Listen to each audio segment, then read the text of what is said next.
Krishna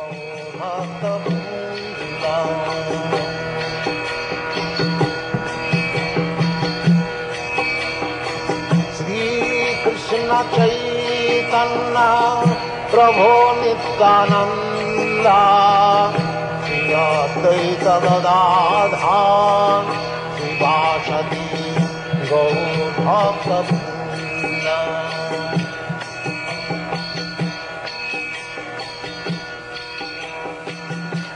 And now Chapter 2 of the Adi Leela.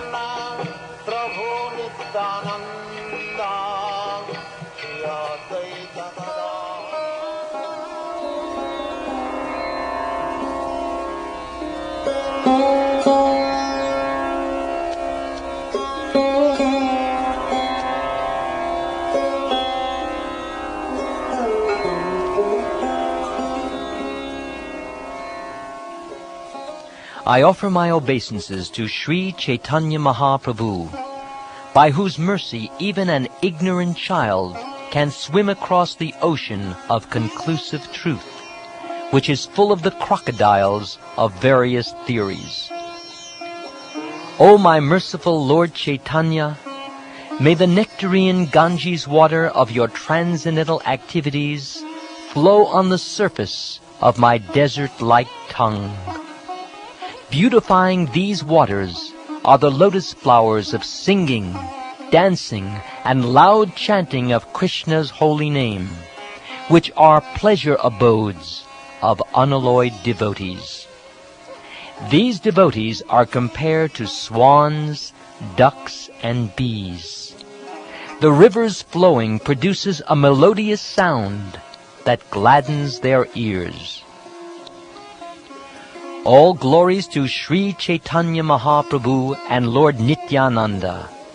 All glories to Advaita Chandra, and all glories to the devotees of Lord Gauranga. Let me describe the meaning of the third verse of the first 14. It is an auspicious vibration that describes the absolute truth. What the Upanishads describe as the impersonal Brahman is but the effulgence of his body, and the Lord known as the Supersoul is but his localized plenary portion. He is the Supreme Personality of Godhead, Krishna himself, full with 6 opulences. He is the Absolute Truth, and no other truth is greater than or equal to him. Impersonal Brahman, localized Paramatma, and the personality of Godhead are 3 subjects, and the glowing effulgence, the partial manifestation, and the original form are their 3 respective predicates. A predicate always follows its subject. Now I shall explain the meaning of this verse according to the revealed scriptures.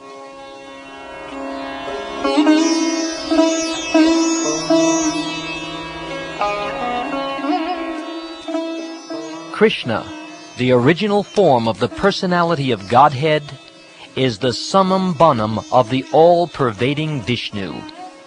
He is all-perfect knowledge and all-perfect bliss. He is the supreme transcendence. He whom Srimad Bhagavatam describes as the son of Nanda Maharaj has descended to earth as Lord Chaitanya. In terms of his various manifestations, he is known in 3 features called the impersonal Brahman, the localized Paramatma, and the original personality of Godhead. Learned transcendentalists who know the absolute truth say that it is non-dual knowledge and is called impersonal Brahman, localized Paramatma, and the personality of Godhead. What the Upanishads call the transcendental, impersonal Brahman is the realm of the glowing effulgence of the same Supreme Person. As with the naked eye, one cannot know the sun except as a glowing substance. Merely by philosophical speculation, one cannot understand Lord Krishna's transcendental varieties.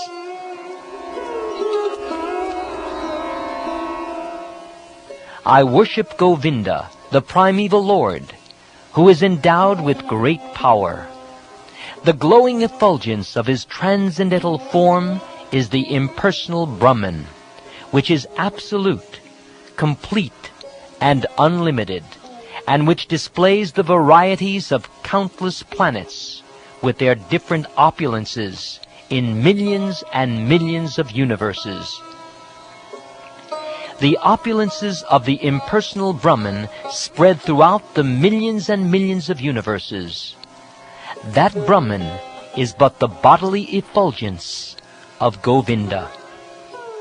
Lord Brahma says, I worship Govinda. He is my Lord. Only by his grace am I empowered to create the universe. Naked saints and sannyasis who undergo severe physical penances, who can raise the semina to the brain, and who are completely equipoised in Brahman, can live in the realm known as Brahmaloka. He who is described in the Yoga Shastras as the indwelling supersoul, or Atma Antaryami, is also a plenary portion of Govinda's personal expansion. As the one sun appears reflected in countless jewels, so Govinda manifests himself as Paramatma in the hearts of all living beings. The personality of Godhead, Sri Krishna said, What more shall I say to you? I live throughout this cosmic manifestation merely by my single plenary portion. Grandfather Bhishma said, As the one sun appears differently situated to different seers, so also do you, the unborn, appear differently represented as Paramatma in every living being. But when a seer knows himself to be one of your own servitors, no longer does he maintain such duality.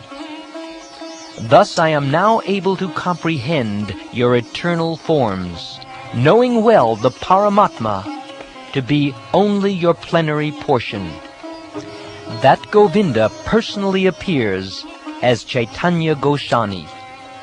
No other Lord is as merciful in delivering the fallen souls. Lord Narayan, who dominates the transcendental world, is full in 6 opulences.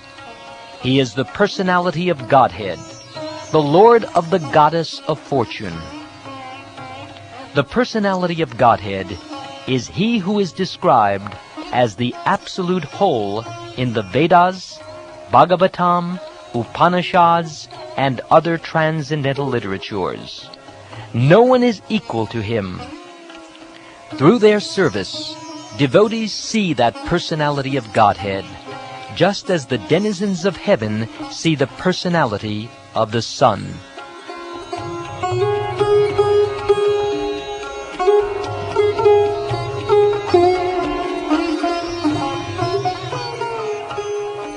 Those who walk the paths of knowledge and yoga worship only him, for it is him they perceive as the impersonal Brahman and localized Paramatma. Thus, one may understand the glories of the Lord through different modes of worship, as the example of the sun illustrates. Narayan and Sri Krishna are the same personality of Godhead, but although they are identical, their bodily features are different. This personality of Godhead, Sri Krishna, has 2 hands and holds a flute, whereas the other, Narayan, has 4 hands with conch, wheel, mace, and lotus. In the Srimad Bhagavatam, Lord Brahma says to the Supreme Lord Krishna, O Lord of Lords, you are the seer of all creation. You are indeed everyone's dearest life. Are you not therefore my father Narayan? Narayan refers to one whose abode is in the water, born from Nara, Garbhodakshayi Vishnu, and that Narayan is your plenary portion. All your plenary portions are transcendental. They are absolute and are not creations of Maya.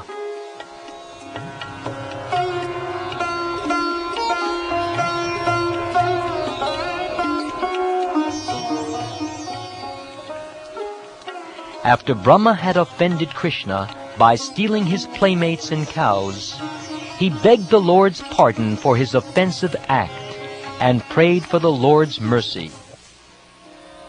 He said, I took birth from the lotus that grew from your navel. Thus you are both my father and my mother, and I am your son. Parents never take seriously the offenses of their children.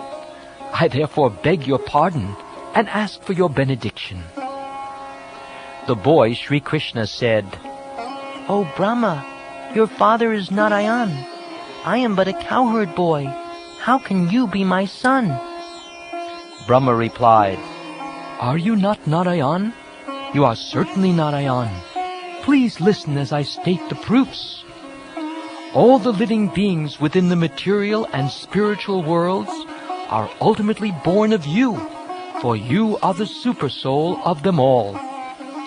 As the earth is the original cause and shelter of all pots made of earth, so you are the ultimate cause and shelter of all living beings. The word Nara refers to the aggregate of all the living beings, and the word Ayan refers to the refuge of them all. You are therefore the original Narayan. This is one reason. Please listen as I state the second. The direct lords of the living beings are the Purusha incarnations, but your opulence and power are more exalted than theirs. Therefore you are the primeval Lord, the original father of everyone. They, the Purushas, are protectors of the universes by your power. Since you protect those who are the shelters of all living beings, you, yes, you, are the original Narayan. O my Lord, O Supreme Personality of Godhead, kindly hear my third reason. There are countless universes and fathomless transcendental Vaikunthas. Both in this material world and in the transcendental world, you see all the deeds of all living beings in the past, present, and future. Since you are the witness of all such deeds, you know the essence of everything. All the worlds exist because you, yes, you oversee them.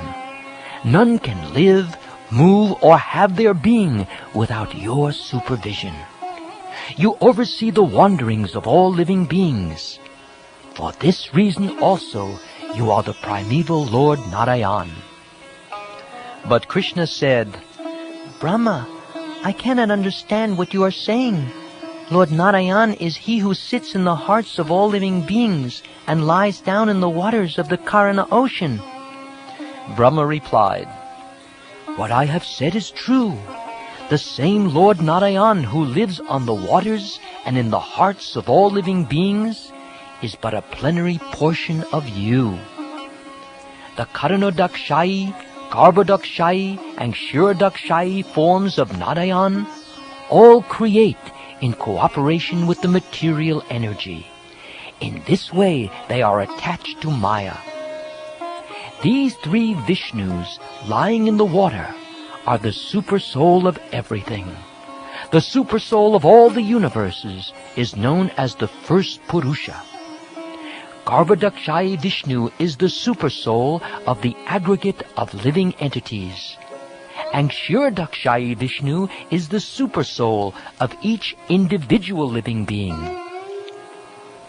Superficially, we see that these Purushas have a relationship with Maya, but above them, in the fourth dimension, is Lord Krishna, who has no contact with the material energy. In the material world, the Lord is designated as Virat, Hiranyagarbha, and Karana.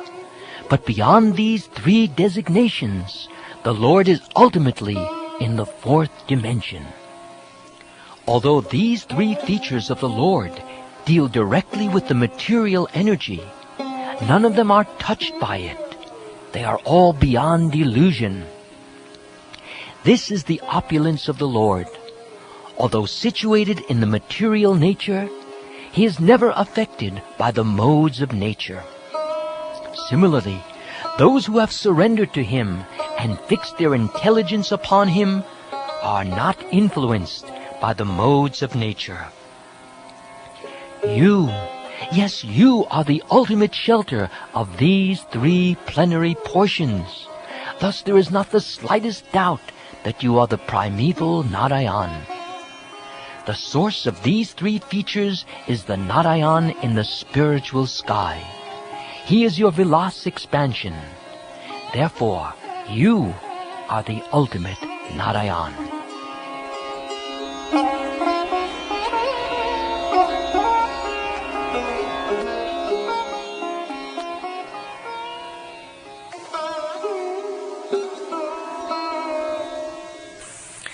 Therefore, according to the authority of Brahma, the Narayan, who is the predominating deity in the transcendental world, is but the Vilas feature of Krishna.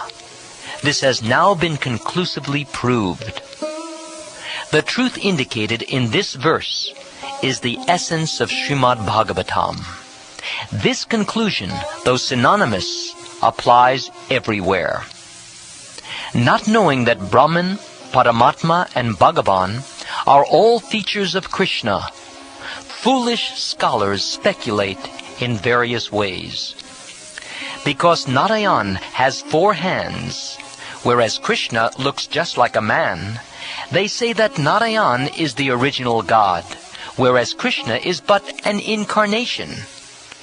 In this way their arguments appear in various forms, but the poetry of the Bhagavatam expertly refutes them all.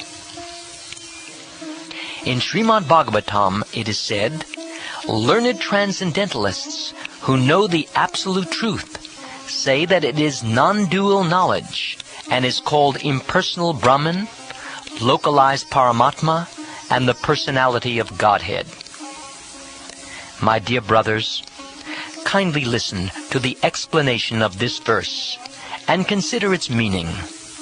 The one original entity is known in His 3 different features.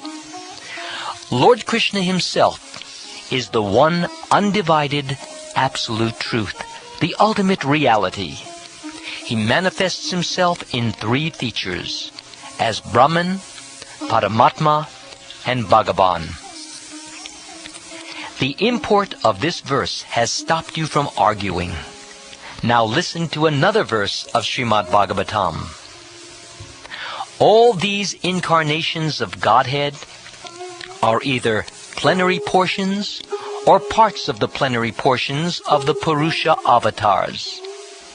But Krishna is the Supreme Personality of Godhead Himself. In every age He protects the world through His different features when the world is disturbed by the enemies of Indra.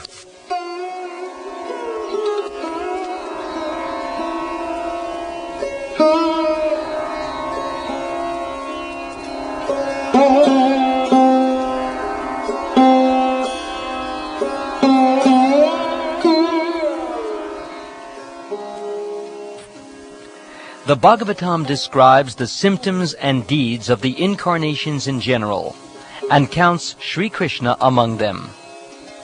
This made Sutta Goswami greatly apprehensive. Therefore he distinguished each incarnation by its specific symptoms. All the incarnations of Godhead are plenary portions or parts of the plenary portions of the Purusha avatars. But the primeval Lord is Sri Krishna. He is the Supreme Personality of Godhead, the fountainhead of all incarnations. An opponent may say, "This is your interpretation, but actually the Supreme Lord is Narayan, who is in the transcendental realm." He incarnates as Lord Krishna. This is the meaning of the verse as I see it. There is no need for further consideration. Now to such a misguided interpreter we may reply, why should you suggest such fallacious logic? An interpretation is never accepted as evidence if it opposes the principles of Scripture.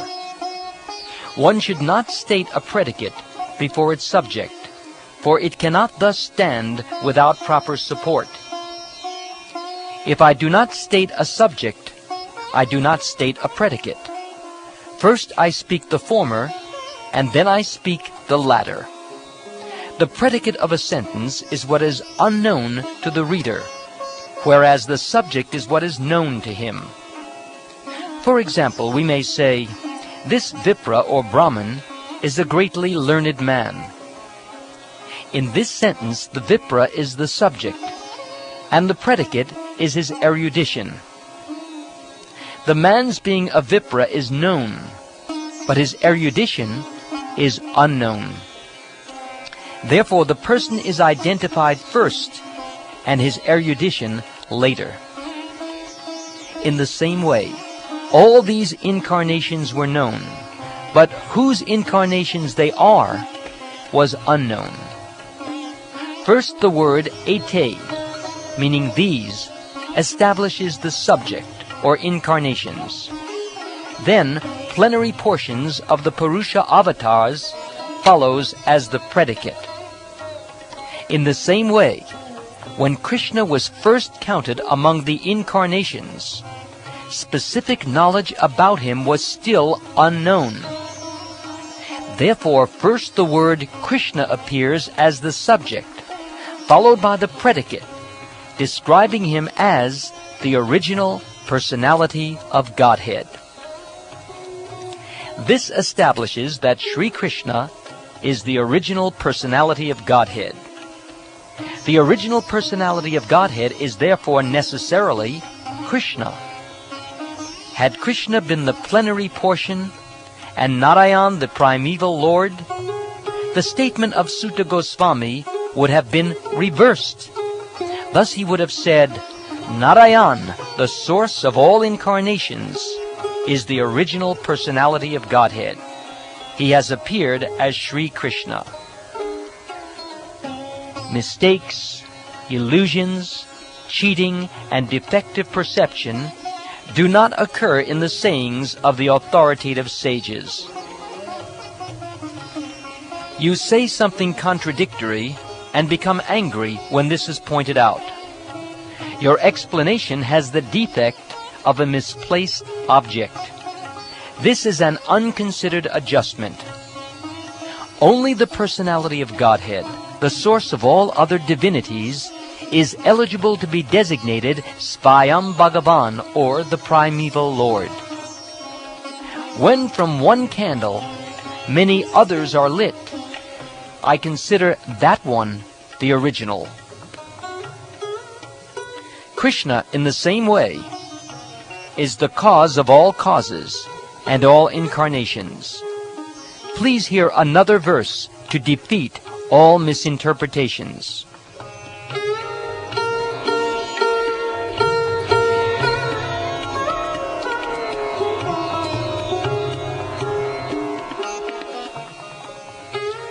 Here in Srimad Bhagavatam, 10 subjects are described. The creation of the ingredients of the cosmos. 2. The creations of Brahma. 3. The maintenance of the creation. 4. Special favor given to the faithful. 5. Impetuses for activity. 6. Prescribed duties for law-abiding men. 7. A description of the incarnations of the Lord. 8. The winding up of the creation. 9. Liberation from gross and subtle material existence. And 10. The ultimate shelter of the Supreme Personality of Godhead. The 10th item is the shelter of all the others. To distinguish this ultimate shelter from the other 9 subjects, The Mahajans have described these 9 directly or indirectly through prayers or direct explanations. To know distinctly the ultimate shelter of everything that be, I have described the other 9 categories. The cause for the appearance of these 9 is rightly called their shelter. The personality of Godhead, Sri Krishna, is the shelter and abode of everything. All the universes rest in his body. The 10th canto of Srimad Bhagavatam reveals the 10th object, the Supreme Personality of Godhead, who is the shelter of all surrendered souls. He is known as Sri Krishna, and he is the ultimate source of all the universes. Let me offer my obeisances unto him. One who knows the real feature of Sri Krishna and his 3 different energies cannot remain ignorant about him. The personality of Godhead, Sri Krishna, enjoys himself in 6 primary expansions.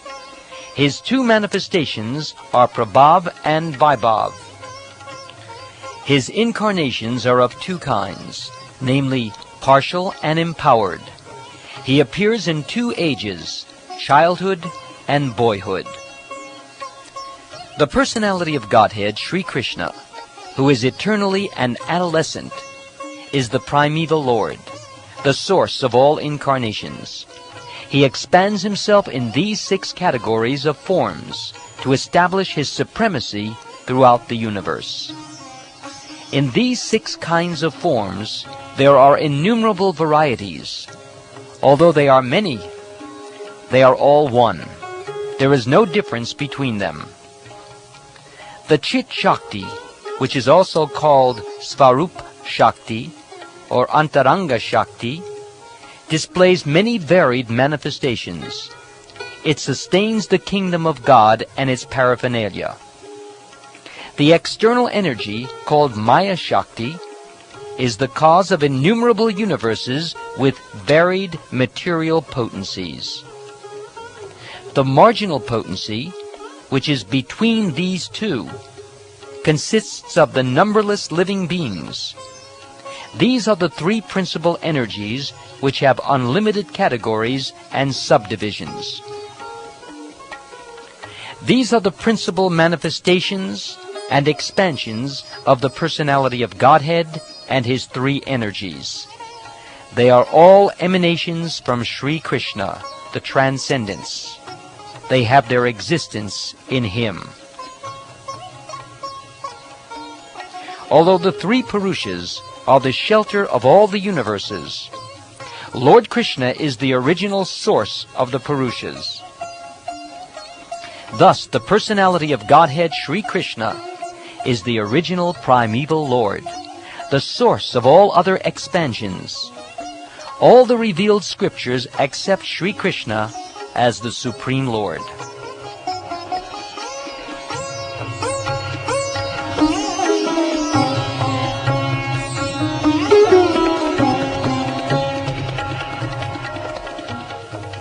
In the Brahma Samhita it is said, Krishna, who is known as Govinda, is the supreme controller. He has an eternal, blissful, spiritual body. He is the origin of all. He has no other origin, for he is the prime cause of all causes. You know all the conclusions of the scriptures very well. You create these logical arguments just to agitate me. The same Lord Krishna, the fountainhead of all incarnations, is known as the son of the king of Vraj. He has descended personally as Lord Sri Chaitanya Mahaprabhu. Therefore, Lord Chaitanya is the supreme absolute truth. To call him Kshirodakshayi Vishnu does not add to his glory. But such words from the lips of a sincere devotee cannot be false. All possibilities abide in him, for he is the primeval Lord. All other incarnations are potentially situated in the body of the primeval Lord. Thus, according to one's opinion, One may address him as any one of the incarnations. Some say that Sri Krishna is directly Naranarayan. Others say that he is directly Vaman. Some say that Krishna is the incarnation of Kshirodakshayi Vishnu. None of these statements is impossible. Each is as correct as the others. Some call him Hari, or the Narayan of the transcendental world. Everything is possible in Krishna, for he is the primeval Lord. I offer my obeisances unto the feet of all who hear or read this discourse. Kindly hear with attention the conclusion of all these statements.